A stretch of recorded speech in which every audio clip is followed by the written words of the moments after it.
Assalamualaikum warahmatullahi wabarakatuh.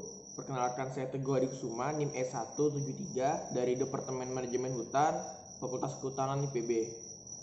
Pada video kali ini saya akan mereview materi dari mata kuliah pemanenan hutan, yaitu pengenalan alat potong manual. Di tangan saya ini merupakan salah satu contoh dari alat pemotong manual, yaitu gergaji potong manual. Nah, gergaji ini mempunyai dua bagian, yaitu yang pertama bilah, yang ini bilah gergaji, dan yang ini merupakan gagang yang biasa terbuat dari plastik maupun kayu. Nah, pada gergaji pemotong manual ini terdapat mata gergaji yang selang antara, yaitu mata gergaji yang tidak memiliki selang di antara mata gergajinya. Nah, kenapa sih alat potong manual ini masih digunakan sampai sekarang? Padahal kan sekarang sudah maju dan banyak teknologi lainnya.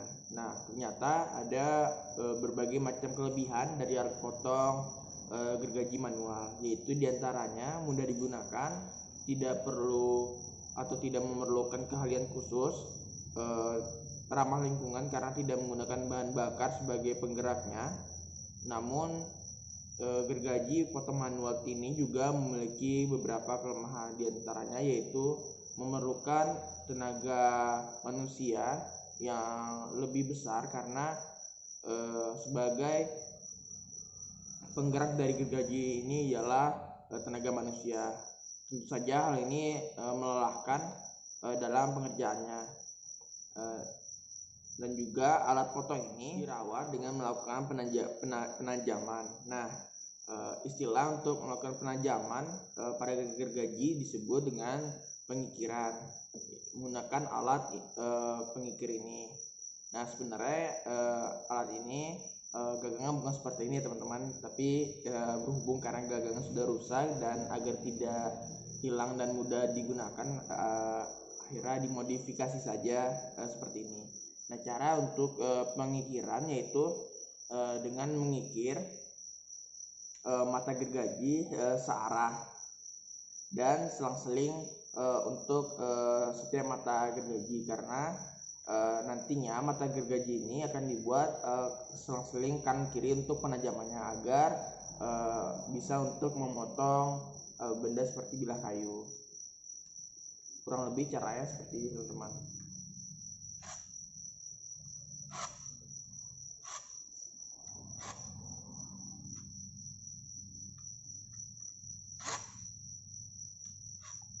Nah, untuk pengikiran sendiri itu intensitasnya tergantung dari bilah gergaji yang kita punya. Apabila dirasa sudah tumpul atau berkarat, mungkin bisa dilakukan pengikiran. Nah, selain pengikiran, ada lagi satu perawatan dari penggunaan bilah gergaji pemotong ini, yaitu pendangiran.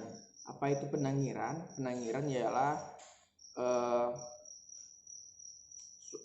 suatu proses atau kegiatan untuk membuat mata gergaji pemotong manual ini mengarah keluar dan ke kanan ke kiri agar menciptakan ruang untuk memotong sehingga tidak terjadi macet dalam penggergajian nantinya.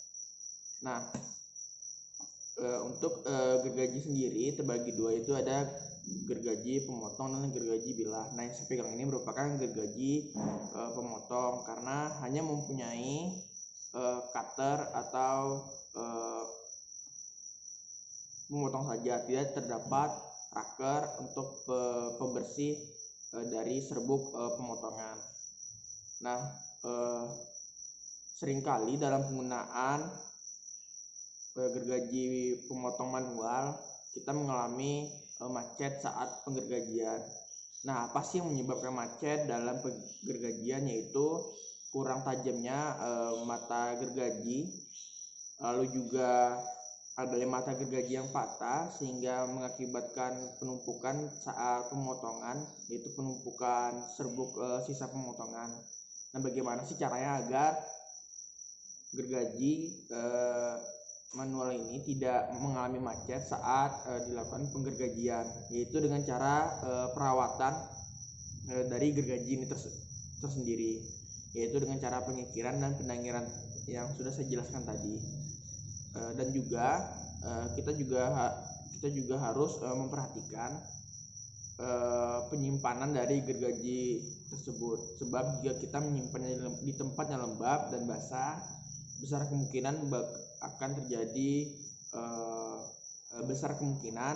terjadi penumpulan ataupun pengkaratan pada bilah. Oh iya, untuk pembelahan dan pemotongan kayu, apa itu?